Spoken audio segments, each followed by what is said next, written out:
Now, before we dive deeper, we want to have a look just at an overview of what are the different ingestion methods. And basically, we just want to distinguish here, broadly speaking, between two patterns of ingestion. The first one is streaming ingestion, which is basically real-time ingestion into, for example, also S3 buckets.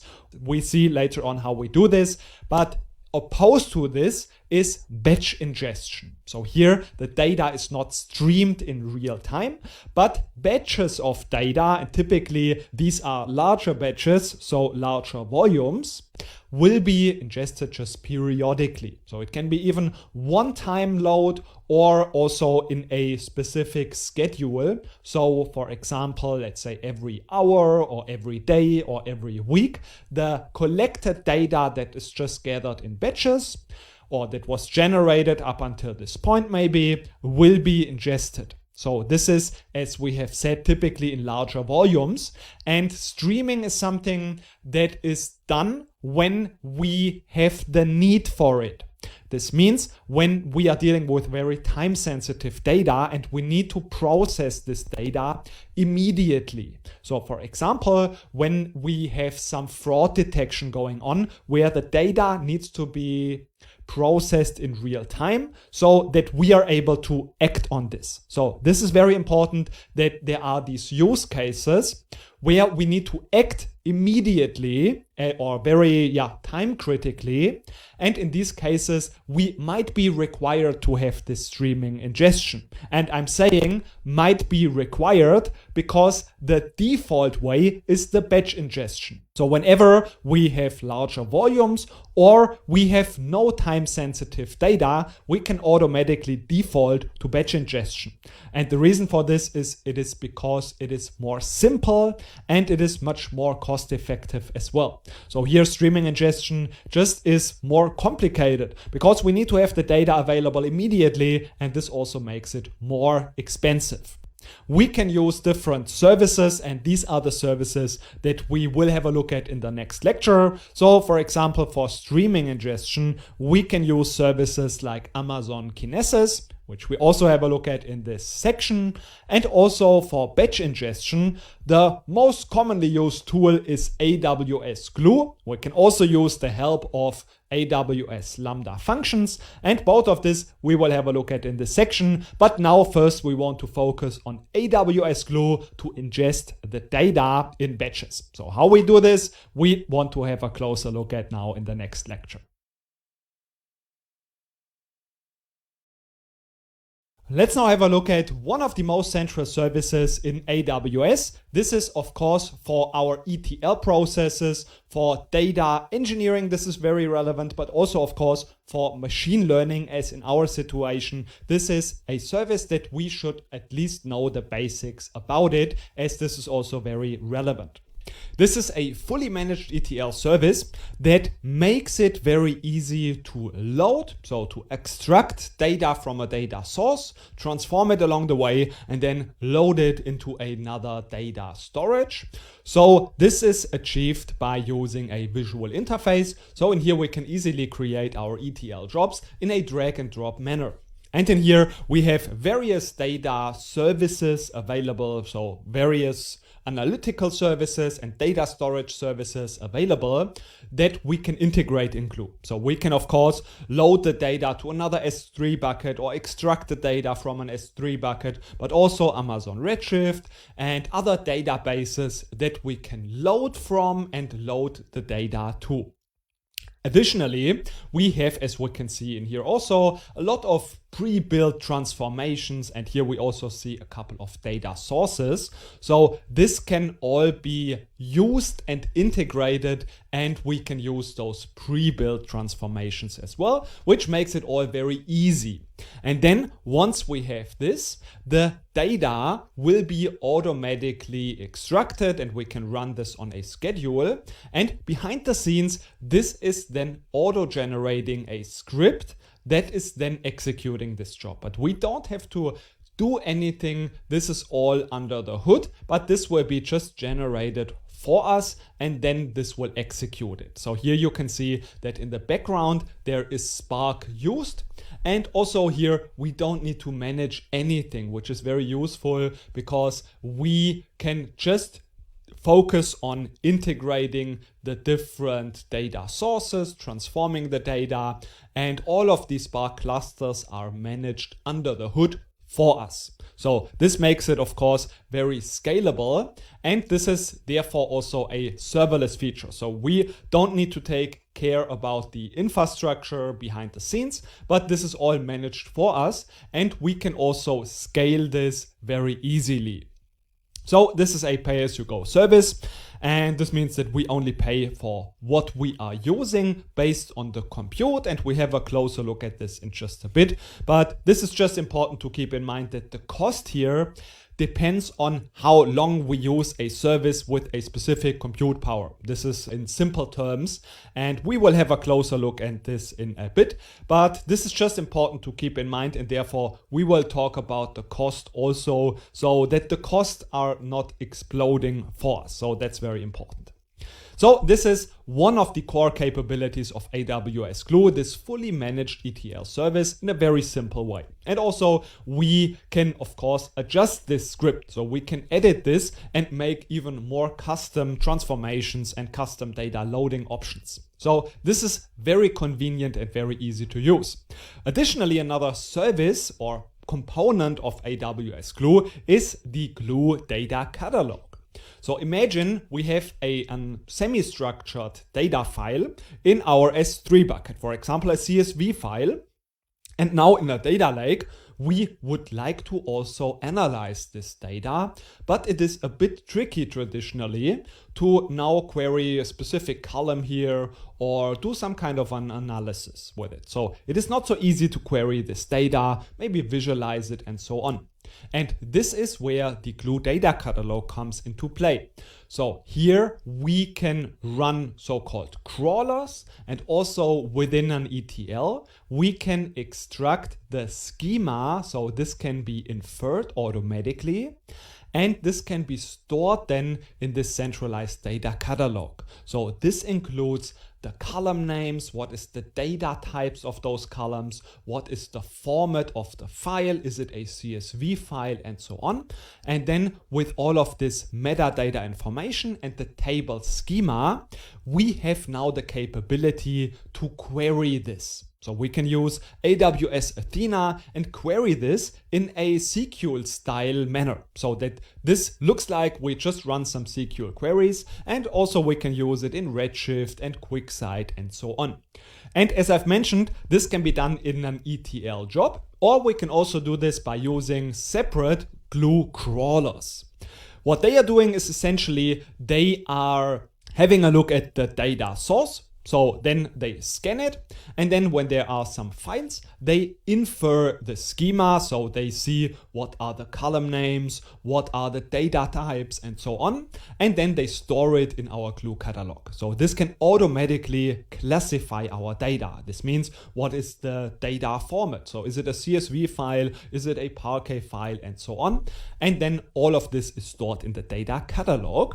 And both our ETL jobs and also our Glue crawlers can be run on a schedule, or we can also manually run it or run the ETL jobs also based on a trigger. So then we can have some kind of events that will trigger the run of the ETL. So this can be also sometimes useful. And also we have incremental loads so that only the data is loaded that has not been loaded before. So this is something that we can do in our ETL jobs, and also the crawlers can do it in an incremental way so that they only infer the schema from data that has been added recently since the last crawling. So this is of course more efficient, so we don't need to use so much processing power, and like this we can also manage the cost. So this was just a brief overview over AWS Glue and the data catalog. And of course, now we want to put it into practice. And also we want to have a little bit of a look at the cost considerations so that we keep the cost under control. And then we want to, of course, see how this works all in practice.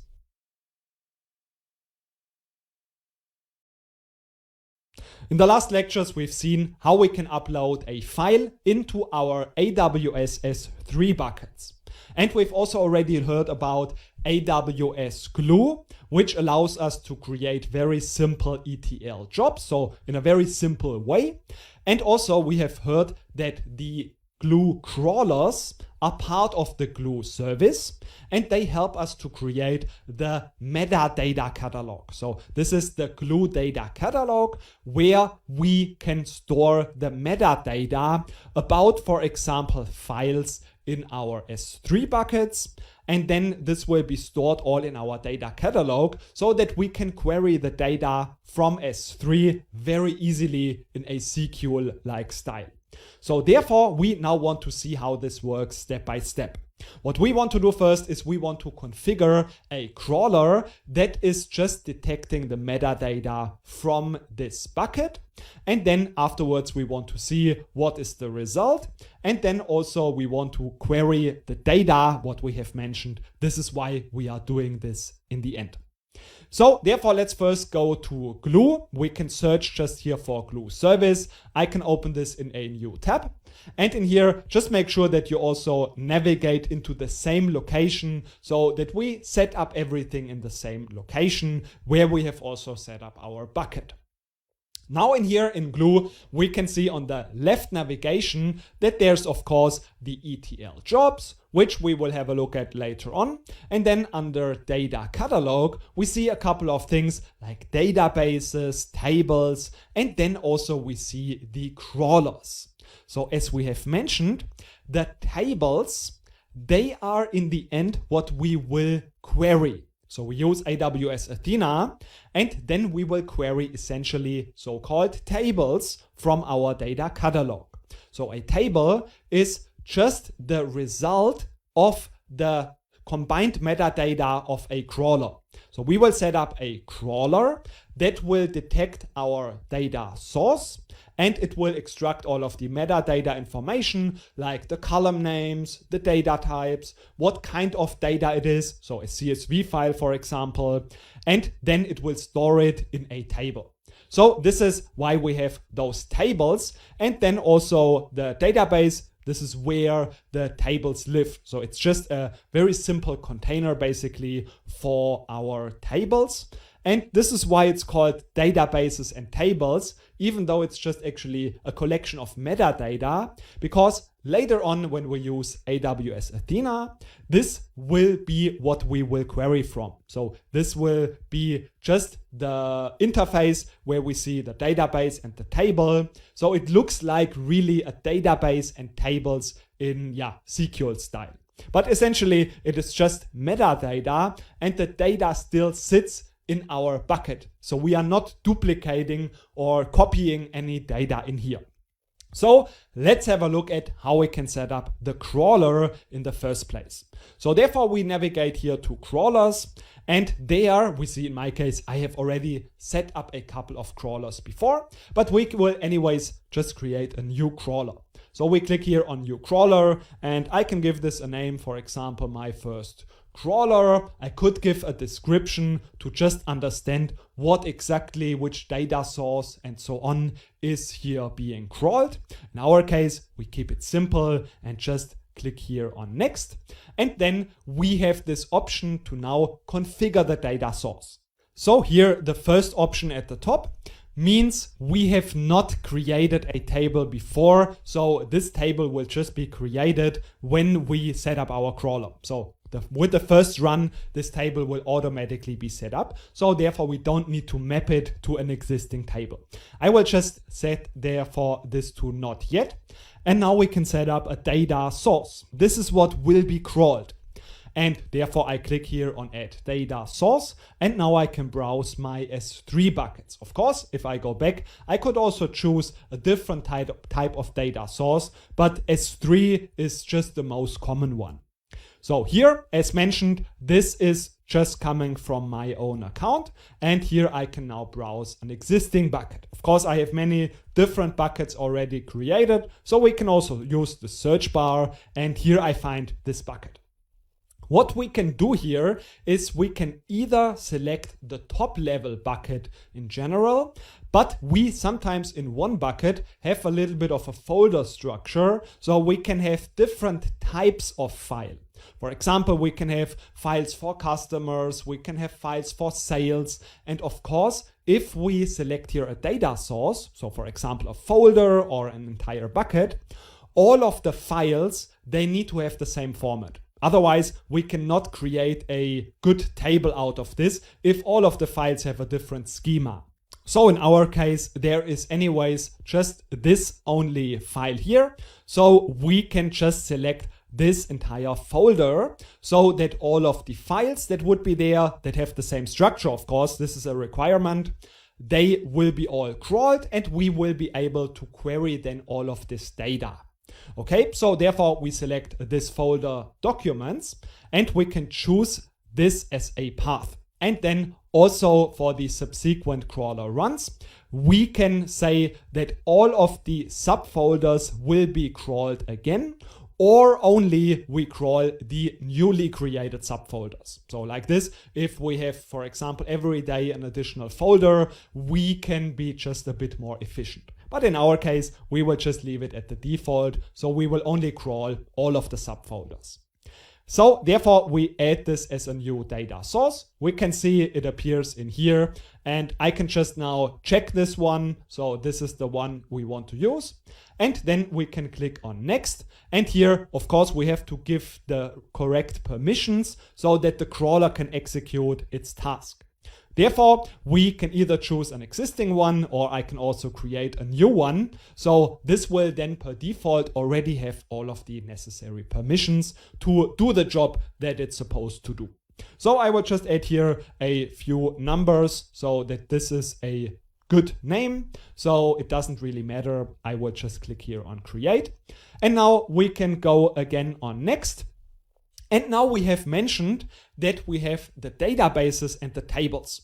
So a table is basically what we will query from in the end. And basically it's also just the result of all of the metadata. So the table name, the column names, so the data types and all of this metadata.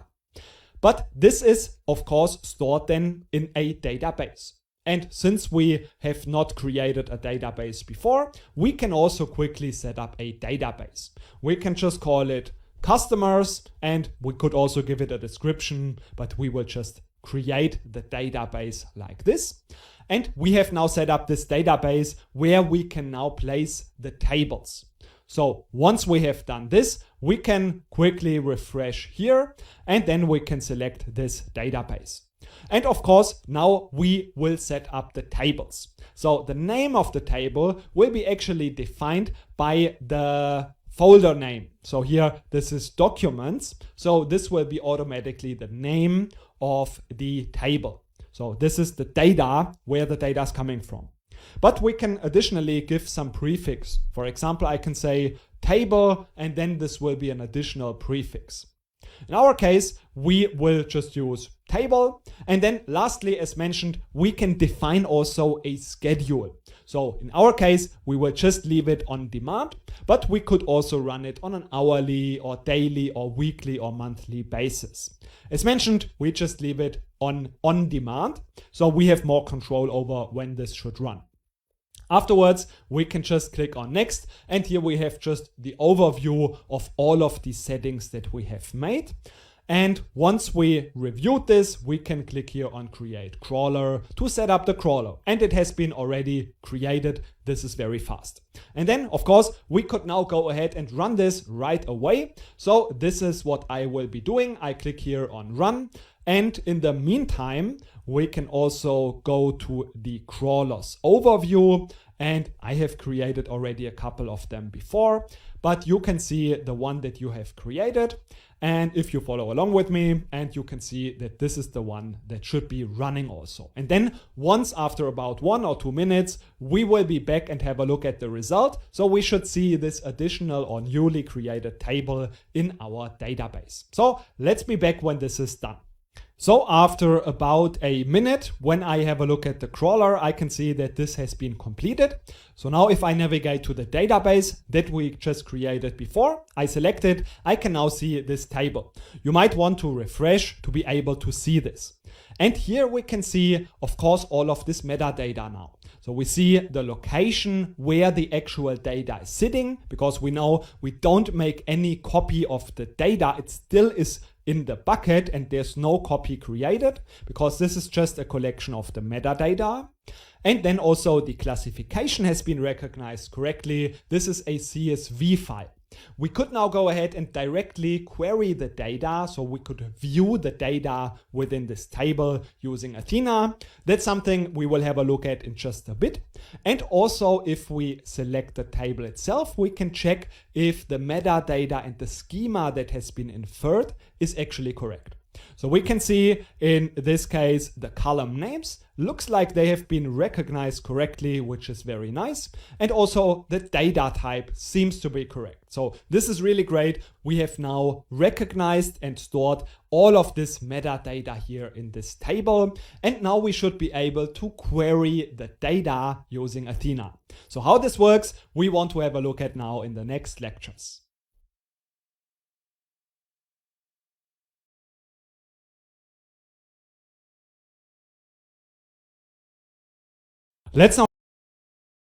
Before we now dive into the implementation of Glue hands-on, we also quickly want to talk about the costs. So especially when you want to follow along with me, this is an important consideration, just to not exceed and explode the costs. But also, of course, in general, when you want to manage the cost efficiently, it is an important aspect, and therefore it is good to understand how this actually works. So therefore, let's start first with the crawlers. Here we are paying an hourly rate based on the number of DPUs. The DPUs are the data processing units. This is basically where the compute power is coming from. And this hourly rate will be billed by seconds. So there will be a 1 second increment. So when this runs for example, half an hour, then we will be paying half of the hourly rate. So here, then this will be just, 50% of 1 hour basically. And be aware, this will be billed by seconds, but there is a 10-minute minimum. Now quickly also, what are the DPUs? I already mentioned these are the data processing units, and this is basically the compute power that is provided to execute those tasks and services. So the crawlers, so they need this compute power that they can execute and do their jobs. Then we have also the data catalog. Here we can store up to 1 million objects for free, and anything above this will be billed at $1 per 100,000 objects a month. But this will be only for anything that is over 1 million objects. So usually in our case, when we are doing this for this training purpose, then we should not be too concerned about this because we will very likely not reach these 1 million objects. But now we have also the ETL jobs. And again, this works in a very similar way. We have an hourly rate for the DPUs that are used for the job. So here we have, these are around 44 cents, but we dive into this in just a second in a bit more detail. And also, again, we have this billing by seconds with a 10 minimum increment. But then we have for anything that is above version 2, we have a 1 minute minimum. So here, this is only for the version 0.8 and 0.9. For anything that is version 2.0 and later, we have a 1 minute minimum. But now the question, how many DPUs are used? Of course, we will talk about the exact cost and numbers, including examples in just a second. But first of all, let's quickly discuss how many DPUs are used for the execution of the jobs. Well, this depends. First of all, it is configurable, but then it depends also what are the minimums. So we know that under the hood, the ETL jobs use Apache Spark. And here for the Spark, that is when we use Spark, we have a minimum of 2 DPUs. But be aware, the default here, if we don't make any changes, is set to 10 DPUs. So if we want to do this for our training purposes, it is good to just reduce this to the minimum because we don't have so much, we don't have the need for so much computing power. So therefore we should be aware of this default. Then we have also Spark Streaming. Here the default is set to 2 DPUs. This can also be used with a minimum of 2 DPUs. And then we have also the Ray jobs. They are currently in preview and they can be very strong for machine learning and AI purposes. And here we use these MDPUs. They are special DPUs with a higher memory. So here we have just the double amount of memory. So instead of 16 gigabytes, we have 32 gigabytes of memory. And for those jobs, if we use them in our jobs, then we have a default of 6 MDPUs. And here we have a minimum of 2 MDPUs. So these are just for these special type of jobs that are very good or efficient and strong with ML and AI. Then we have also the Python shell jobs. This is if we have something that is not requiring this distributed compute power of Spark, but we have maybe some more simple jobs, then we can also use those Python shell jobs. And with them, we can use also a much lower amount of DPUs. And now the question is, of course, how much do those DPUs cost before we have a look at an example? So as mentioned, the rate is at the moment at 44 cents per DPU hour. But of course, this might change over time. So just check on the website on AWS if this is changing. But this is at the moment the price. And additionally, I also want to mention that we can interactively develop our glue job ETL code. We can use those notebooks and they start an interactive session. So with this, we can, as I mentioned, interactively develop the code in notebooks. And then we also to execute this. So based on the time the session is active and the number of DPUs that are used to execute the code, we are also built. And here we can also configure some idle timeouts. But we should be very aware of how long this session is active and running. So when we are not needing them anymore, we should also shut them down to just not explode the costs. But again, we have here this configurable idle timeouts. And here we also have a 1 minute minimum billing. So this is the more common case. And also here, similar to the other existing glue jobs we already discussed, we have a minimum of 2 DPUs and a default of 5 DPUs. And now let's also have a look at an example to understand the costs at a practical example. Let's assume we have an ETL job that is based on Apache Spark and it runs for 15 minutes. So 15 minutes, this is 1/4 of an hour. And we use 6 DPUs in this job. And we remember 1 DPU hour in our case is 44 cents. And therefore we can easily calculate the cost. So it ran for 1/4 of an hour and it used 6 DPUs. So if we just make the calculation, this comes up to 66 cents for this job.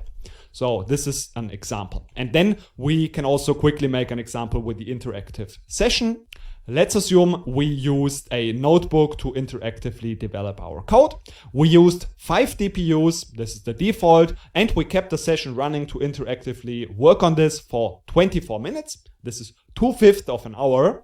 Then we can also make the calculation and this comes up in this case to 88 cents. So hopefully this gives you a little bit of an understanding. And with these costs in mind, we now also want to talk quickly about the budgets so that we can also define a budget that is just helping us to keep the cost under control. So in the next lectures, we will set up hands-on a budget, a 0 spend budget actually, and also a $5 budget, just so that we are reminded. And if you want to follow along with me in the hands-on lectures, I recommend also to set those budgets as well. So what we will be doing in this lecture is we will be setting up a very simple ETL job in Glue to move the data. So we want to extract it from a source. In our case, this will be our bucket where we have already added the CSV file. So I can again just sort it by the creation date. And here we have this our first bucket. And here this unsaved is actually just coming from Athena. So this has been created for the queries. We are not concerned with this here. And here we have this CSV file, and this is what we want to move into another location. So what we can do is we can either add another folder or create another bucket. In my case, I would just create actually another folder. So this will be, for example, a target bucket, maybe some part of a data lake where this is the target. And here we can say, for example, customers, something like this, customers, and we can create this folder. And now we want to see how we can use the ETL job to move data, so we can connect to a source, and then we want to load this to a destination. And of course, in between, this is what the name suggests, ETL, extract, transform, and load. So in the middle, we can also make some transformations. But now let's jump right into Glue and have a look at how we are doing this. So I'm searching for Glue. I will just open this in a new tab. And in here, we want to go to ETL jobs. And then we want to set up a new ETL job. You can see in my case, I have already set up a job before, and I will create a new one just by clicking here on Visual ETL. This is very convenient to create a job. We have already also heard that we can use those notebooks to interactively develop the ETL code. But in our case, we just want to use this very simple Visual ETL editor. So here we can see we can add those nodes. We are currently in this untitled job. We can give it a name. Maybe this is our first ETL job. And here with this plus icon, we can add those nodes, and they are essentially just some sources that we can connect to, and also transformations. And then also we have a target. So ETL, extract, transform, and load. This is how it works. In our case, we want to select S3. This will be where our data is coming from. I can select this, and when I select it, I can configure it. So I could give it a different name, but S3, I could say this is, for example, S3 source. This is only for descriptive purposes, and then we understand what is done here. So here, if I want to make something that helps me to understand this in a more descriptive way, we could do that. Then we have the source is S3, and we can now specify here a path. So I can also use, again, this little browse window where I can search a specific bucket, so maybe our first bucket, and I can again drill down here to go to the folder that I want to use. So I can select, for example, this entire folder, and then I choose it. And now if I try to infer the schema, it will automatically recognize, very similar to the crawlers, and this is actually also something that is done here. So the schema can also be inferred here, and a data table and a table in our data catalog will also be created. So this is very interesting to note. Without explicitly running a crawler, here the data will also be loaded to here the metadata will also be gathered in the data catalog. Okay, so now once we have done this, we can again also here infer the schema to get all of this metadata. We see this has worked and we get this checkbox. Very nice. So now we can do something here. We can add transformations. So for example, I can do some SQL query. I can evaluate the data quality, detect sensitive data, aggregate it, make some kind of transformations, but we are not concerned with this yet. But here in this section of the course, we are only concerned with ingestion of the data. Therefore, we will go to targets, and here again we can choose from the different types of targets. In my case, I will just, as we have mentioned, load it back to S3 again. Okay, so of course we need to now connect it. So we use the endpoint of this one to the starting point of the target, and again we can select it and configure it.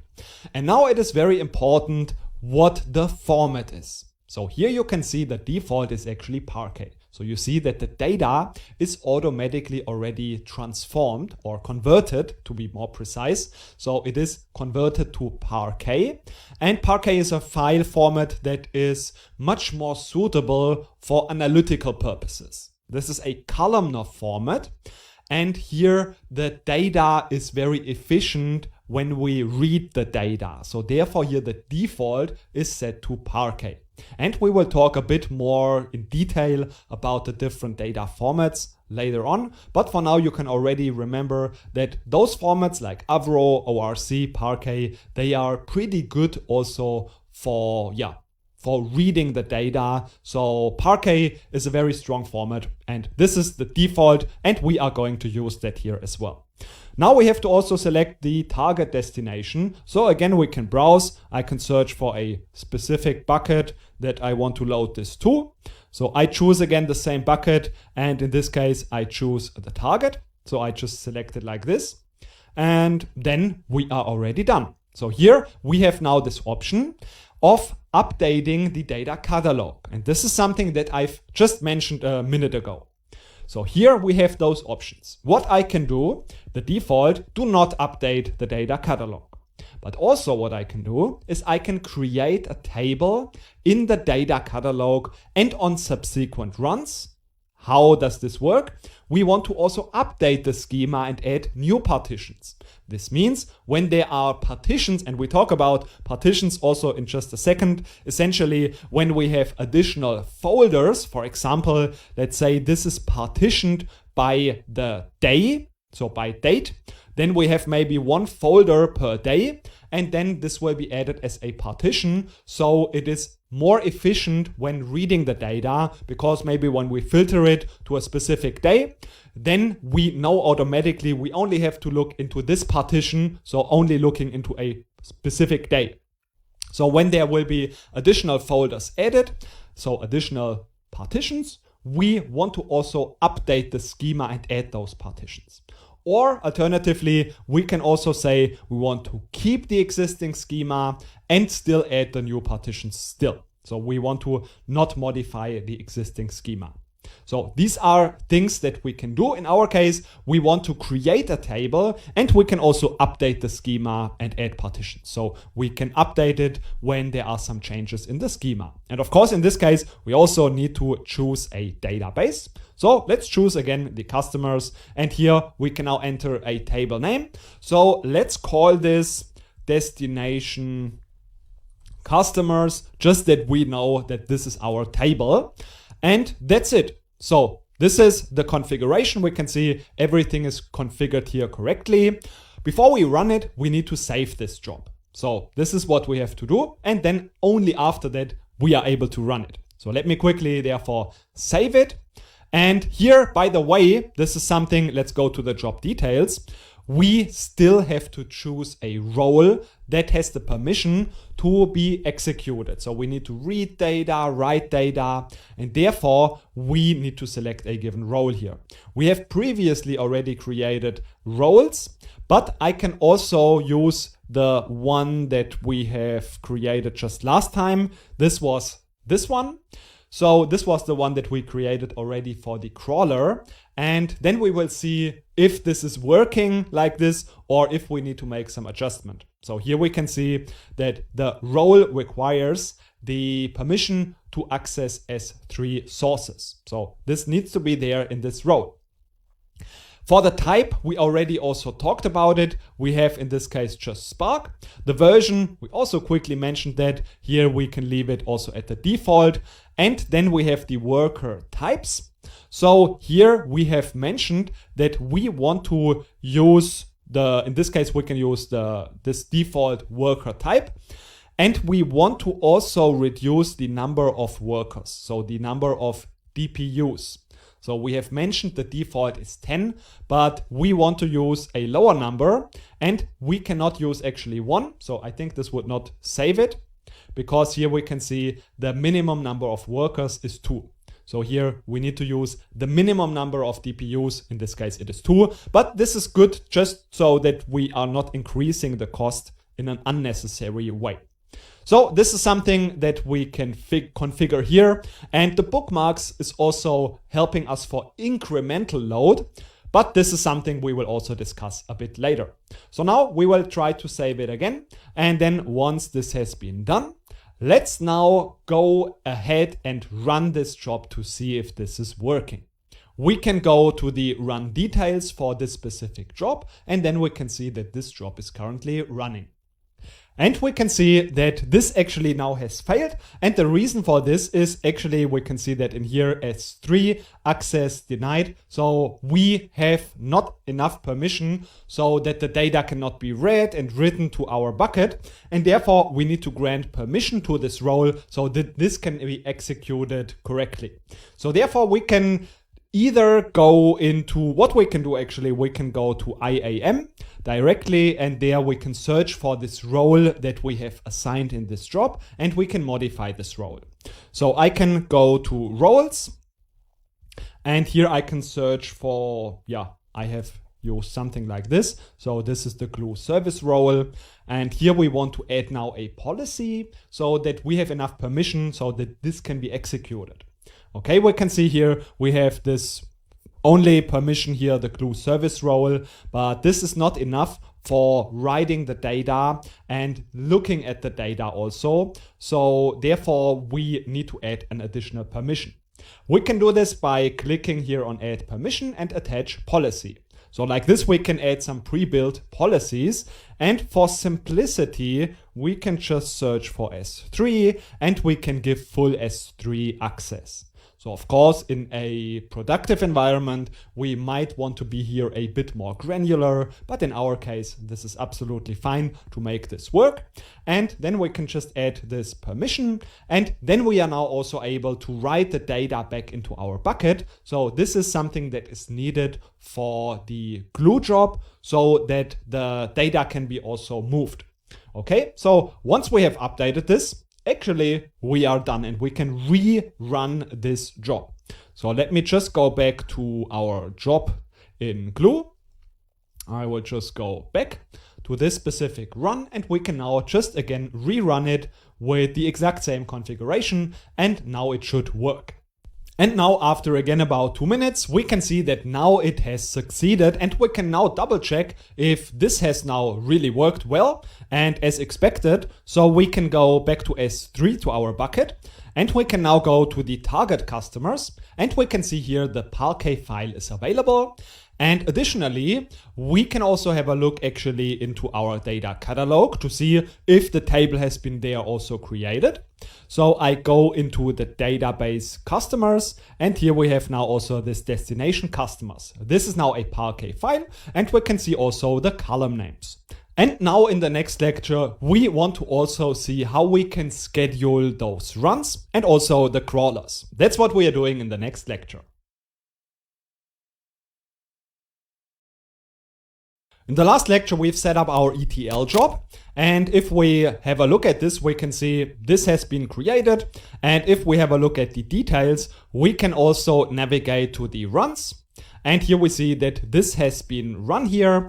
And now we can run this again. But we might also not want to run this on demand only, but on a schedule. This is also important to understand how this can be done.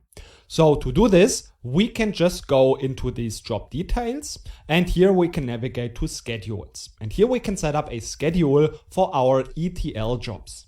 To do this, we can just go here to create schedule, and I can, for example, say this should be done, and I want to mention we will delete this afterwards because we don't want to incur the cost for that. So therefore, we will just create it and afterwards delete it again. Okay, so the name is maybe monthly schedule like this. Let's use schedule like this. And then we can choose a frequency, for example, daily. And here we can specify the start hour and the minute of the hour. So for example, at let's say 3:30, this can be run. And we can also set monthly. Then we can specify also the day of the month. So this can be done on, for example, the 1st of the month and then on 3:30. So here we can just specify the frequency. And then, of course, if we want, we could also add a description. Then we can create the schedule, and then this is activated. We can also add multiple schedules, so maybe once per week, and then maybe also a different one once per month. If we want, this is possible. It is not so much of a useful, or I cannot imagine a useful scenario. So usually we have actually just one schedule, but in some cases there might be also the option to use multiple schedules. So if we have some very custom schedule, this can be also done. And now for this case, as mentioned, we want to remove this again. So I select it, and then under action, I want to say I want to delete this schedule. So then this will be deleted, and after we refresh, this should be deleted.